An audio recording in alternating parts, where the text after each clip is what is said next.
ఇంకొకటి, ఈ నూతన సంవత్సరపు ఆరాధనలో మొదటి ఆదివారం ఆరాధనలో గత వారం ఆ రోజున మనం ఏం చేసాం? వాగ్దానాలు తీసుకున్నాం. ఏంటంట? వాగ్దానాలు. ఒక్కొక్కరికి ఏమి వాగ్దానం వచ్చినాయి? మూడో విషయం మనం జ్ఞాపకం క్లుప్తంగా చెప్పి ముగిస్తాను. ఏంటంటే ఏం చేస్తుంది? వాగ్దానాలు దేవుడు మనకిచ్చాడు. అసలు పరిశుద్ధ గ్రంథంలోని ప్రతి మాట మనకు దాదాపు వాగ్దానాలు చాలా 3000 వాగ్దానాలు ఉన్నట్లుగా పెద్దల పండితులు చెప్తుంటారు. బైబిల్ గ్రంథం అంతా మనకు వాగ్దాన గ్రంథమే. ప్రతి మాట కూడా మనకి ఆశీర్వాదమే. హెచ్చరికలు, ఆశీర్వాదాలు, గద్దింపులు అన్నీ ఉన్నాయి కదా. ఒక్కొక్క భక్తుడిని పాపం చేసినప్పుడు ఎప్పుడు ఎలా గద్దించాడు, ఎలా శిక్షించాడు, ఎలా మరలా కాపాడాడు. బైబిల్ గ్రంథం అంతా కూడా దేవుని మాట వాగ్దానాల సంపుటి. దేవుని స్తోత్రం. వాగ్దానాల గ్రంథం ఉంటుంది. కాబట్టి అయితే మనం ఏంటంట, ఈరోజు నా ప్రత్యేకంగా అయ్యా నాతో మాట్లాడు ప్రభు, నాకు వాగ్దానం చేయి ప్రభు అని మనం ప్రార్థన చేసుకొని వచ్చి అడిగినప్పుడు మనం తీసినటువంటి వాటి వాగ్దానాలు, అదే వాగ్దానాలు అక్కడ పెట్టి తీసుకున్నావా? ఆ వాగ్దానాలు ఒక్కొక్కటి మనం చదువుకొని వాగ్దానాల కోసం ఏం చేయాలంట? తీసి పడేయకూడదు. వాటిని చక్కగా రోజు చదువుకోవాలి. రోజు ఆ వాగ్దానం ఎత్తి ప్రార్థన చేయాలి. ఏంటంట? ఆ వాగ్దానం ఎత్తి మనం ప్రార్థన చేయాలి. నాకేమి ఇచ్చాడంటే ప్రభు వాగ్దానం, 6 బాధలు వచ్చిన మీరు తీయండి. మీ వాగ్దానాలు అసలు ఉన్నాయా లేవా?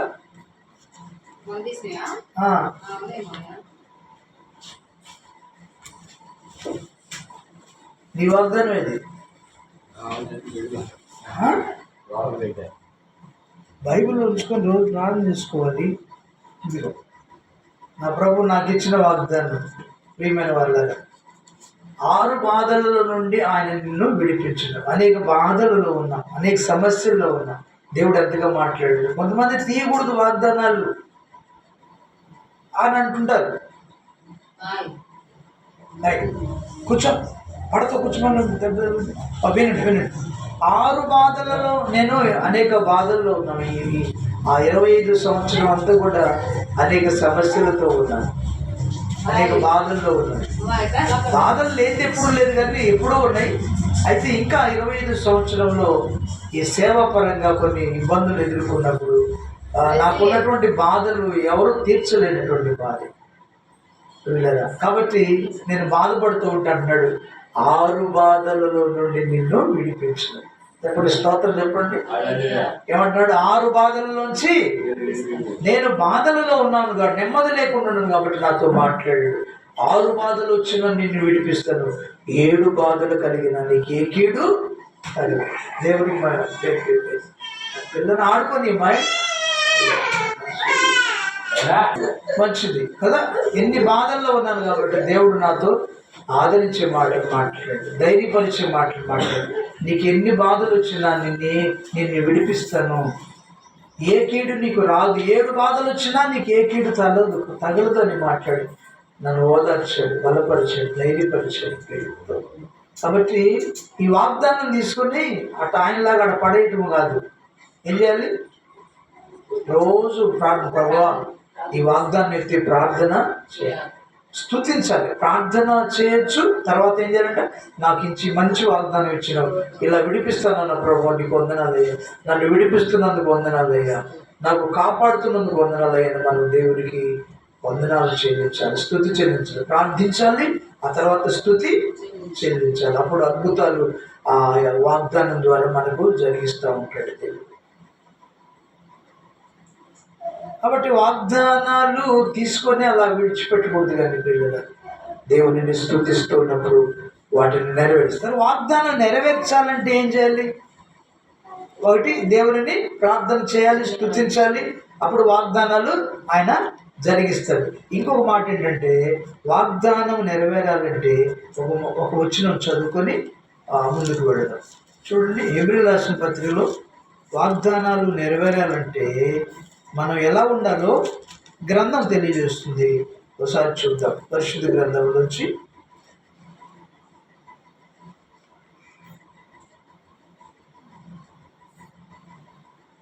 11వ అధ్యాయం, హెబ్రీయులకు రాసిన పత్రిక 11వ అధ్యాయం 11వ వచనం చూద్దాం.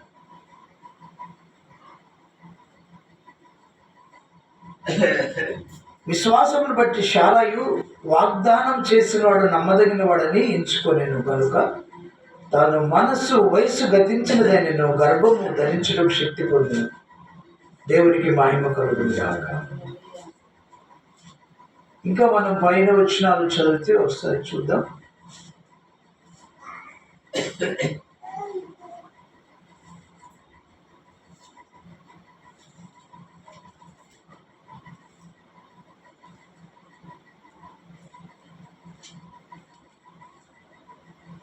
పదహారు వచనం. అయితే వారు మరి శ్రేష్టమైన దేశం అనగా పరలోక సంబంధమైన దేశంలో కోరుచున్నారు. అందుచేత తాను వారి దేవుడు నన్ను అనిపించుకున్న దేవుడు వారిని గురించి సిగ్గుపడు ఏదైనా ఆయన వారి కొరకు ఒక పట్టణం సిద్ధపరిచినాడు. దేవునికి స్తోత్రం. అసలైన వాగ్దానం పరలోకంలో మన కొరకు పట్టణాన్ని సిద్ధపరిచాడు. అది వాగ్దానం. తన కుమారుని ఇచ్చాడు. అది మన కోసం తన కుమారుని ఇచ్చాడు. అది వాగ్దానం. తన ప్రాణం ఇచ్చి రక్షణ ఇచ్చాడు. అది వాగ్దానం. అసలైనటువంటి ఆత్మ సంబంధమైన వాగ్దానం. అయితే మనమంట వాగ్దానం చేసిన వాడు ఎవరో వాటి గురించి నీకు తెలియాలి. ఎవరంట మనకి వాగ్దానం చేస్తుంది? బైబిల్ గ్రంథం నుంచి దేవుని మాట. దేవుడు మనకు వాగ్దానం చేస్తున్నాడు. దేవుడు ఎలాంటి దేవుడు అంట? నమ్మదగిన దేవుడు. చెప్పండి, దేవుడు ఎలాంటి వాడ? ఆయన నమ్మదగిన దేవుడు. ఆయన మాట కూడా తప్పని దేవుడు. ఆయన మాటను నెరవేర్చేటువంటి దేవుడు.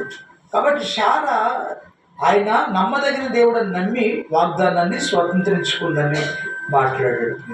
మరొక విషయం ఏంటంటే, వాగ్దానం జరిగించాలి దేవుడు మన జీవితంలో జరిగించాలంటే ఓర్పు కలిగి ఉండాలంట. ఎలా ఉండాలమ్మా? సహనం కలిగి ఉండాలి. ఓపికతో కనిపెట్టుకోవాలంట. దేవునికి స్తోత్రం కలుగును గాక. అలా ఉన్నప్పుడు తప్పకుండా మన వాగ్దానాన్ని స్వతంత్రించుకుంటామని అబ్రాహాముని గురించి ఆయన మాట్లాడుతూ ఉన్నాడు. ఒకసారి చదువుతాను నేను.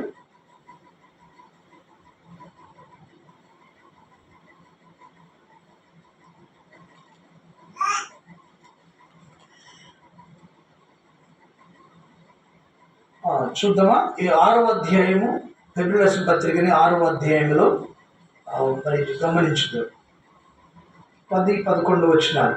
మీరు చేసిన కార్యమును మీ పరిశుద్ధులకు ఉపచారం చేసిన ఇంకను ఉపచారం చేయడం చేత తన నామమును బట్టి చూపిన ప్రేమను మనుషులకు దేవుడు అన్యాయస్తుడు కాదు. దేవునికి స్తోత్రం. ఎంత మంచి మాట అన్నాడు.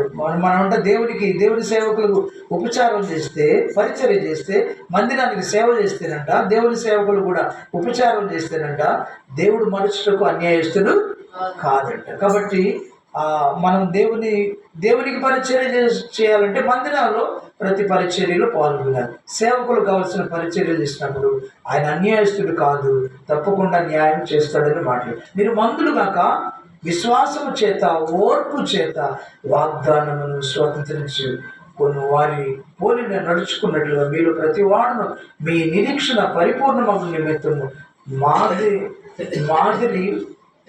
మీరు ఇది వరకు కనపరిచిన ఆశ తుదమట్టు కనపరచాలని ఆపేక్షించుతున్నాము. దేవుని స్తోత్రం. చెప్పండి, ఏమంటున్నాడు? మన వాగ్దానాన్ని స్వతంత్రించుకోవాలంటే ఒకటి, దేవుని యొద్దకు వచ్చి ప్రార్థించాలి, స్తుతించాలి. మూడోది, వాగ్దానం చేసిన ఆయన నమ్మదగిన దేవుడని నమ్మాలి. ఆయన మాట సత్యం అని నమ్మాలి. మాట నెరవేర్చేవాడు, మాట తప్పని దేవుడని నమ్మాలి. నాలుగవది, ఓర్పు కావాలంట. ఏం కావాలమ్మా? అయ్యా, జరిగించేంత వరకు నాకు ఒక వాగ్దానం చేశాడు. ఏం వాగ్దానం అంటే, నీకు పెద్ద పరిచర్య ఇస్తానని వాగ్దానం చేశాడు. వింటున్నారా? ఏమిస్తానన్నాడు? పెద్ద పరిచర్య ఇస్తానన్నాడు. నేనే సరిగా వినలేదు, సరిగా అని చెప్పినది చేయలేదు. కాబట్టి నాకు ఇంకా నేను ఆ వాగ్దానాన్ని స్వతంత్రించుకోలేకపోయాను. కాబట్టి ఆయన మాట ప్రకారం మనం ఓర్చుకుంటే, ఆయన మాట ఇచ్చాడు, ఆ జరిగేంత వరకు మనం ఓర్చుకోవాలి. ఓర్పు కలిగి ఉండాలి, సహనం కలిగి ఉండాలి, దేవునిని రోజు స్తుతిస్తూ ఉండాలి. అప్పుడు కాబట్టి వాగ్దానం జరిగించాలంటే మనం ఓర్పు కలిగి ఉండాలి. చెప్పండి, ఏముండాలి? ఓర్పు కలిగి ఉండాలి. అప్పుడు వాగ్దానాన్ని నెరవేరుస్తాడు. 100 ఏళ్ల వరకు వాగ్దానము అబ్రహాం గారితో 75 సంవత్సరంలో వాగ్దానం చేశాడు. నీకు నీ సంతానాన్ని ఇస్తాను, నేను దీవిస్తానని వాగ్దానం చేశాడు. 100 ఏళ్ల వరకు కూడా ఆయన 100 సంవత్సరములు ఇచ్చాడు. అంటే 25 సంవత్సరాలు ఓర్చుకున్నాడు అబ్రహాము. ఎన్ని సంవత్సరాలు చెప్పండి? ఎన్ని సంవత్సరాలు? 25 సంవత్సరాలు. 25 సంవత్సరాలు దాదాపుగా ఓర్పు కలిగి ఉన్నాడు, సహనం కలిగి ఉన్నాడు. తద్వారా వాగ్దానమును మీరు స్వతంత్రించుకుంటారని మాట్లాడు.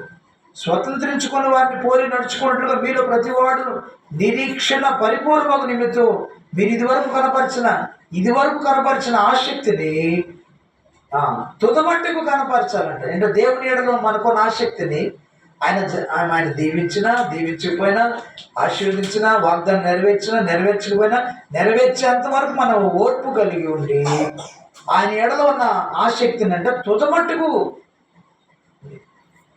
ఆసక్తిని కొనసాగించాలంట. దేవునికి స్తోత్రం.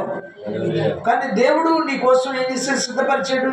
తన కుమారుడిని వాగ్దానం చేసి తన కుమారుడి ద్వారా లోకానికి రక్షణ ఇచ్చాడు. పరలోక పట్టణం మన కోసం సిద్ధపరిచాడు. నిత్య నరకం నుంచి తప్పించాడు. కుమారుడి ద్వారా స్వస్థత, క్షమాపణ, రక్షణ అన్ని మనకు సిద్ధపరిచాడు. భౌతిక సంబంధమైన వాటి కోసం మనం బాధపడకుండా ఆయన వాగ్దానం కోసం ఓర్పుతో కనిపెడితే, దేవుడు ఓర్చుకుంటే వాగ్దానాన్ని ఆయన అబ్రహాముకు నెరవేర్చినట్లుగా మనం కూడా శారమ్మను దర్శించినట్లుగా మనం కూడా ఆ మాట నెరవేరుస్తాడు, వాగ్దానం నెరవేరుస్తాడు. కాబట్టి ఓర్పు కలిగి ఉండాలని దేవుని లేఖనాలు సెలవిస్తున్నాయి. దేవుడు అబ్రహాములకు వాగ్దానం చేసినప్పుడు తనకంటే ఏ గొప్పవాడిని తోడని ప్రమాణం చేయలేకపోయింది కనుక తన తోడని ప్రమాణం చేసి, వాగ్దానం అంటే అర్థమైందా? వాగ్దానం అంటే ఏంటనుకున్నారు? దాని ఇంగ్లీష్లో ప్రామిస్ అంటారు. ఏమిటంట? ప్రామిస్ అంటే ప్రమాణం అని అర్థం. దేవునికి స్తోత్రం. ప్రమాణం అని అర్థం. తన తోడని ప్రమాణం చేశాడంట దేవుడు, నేను దీవిస్తాను నిశ్చయంగా. కాబట్టి తన తోడని ప్రమాణం చేసి నిశ్చయముగా నేను నిన్ను ఆశీర్వదించును, నిశ్చయముగా నిన్ను విస్తరింపజేతును అని చెప్పాను.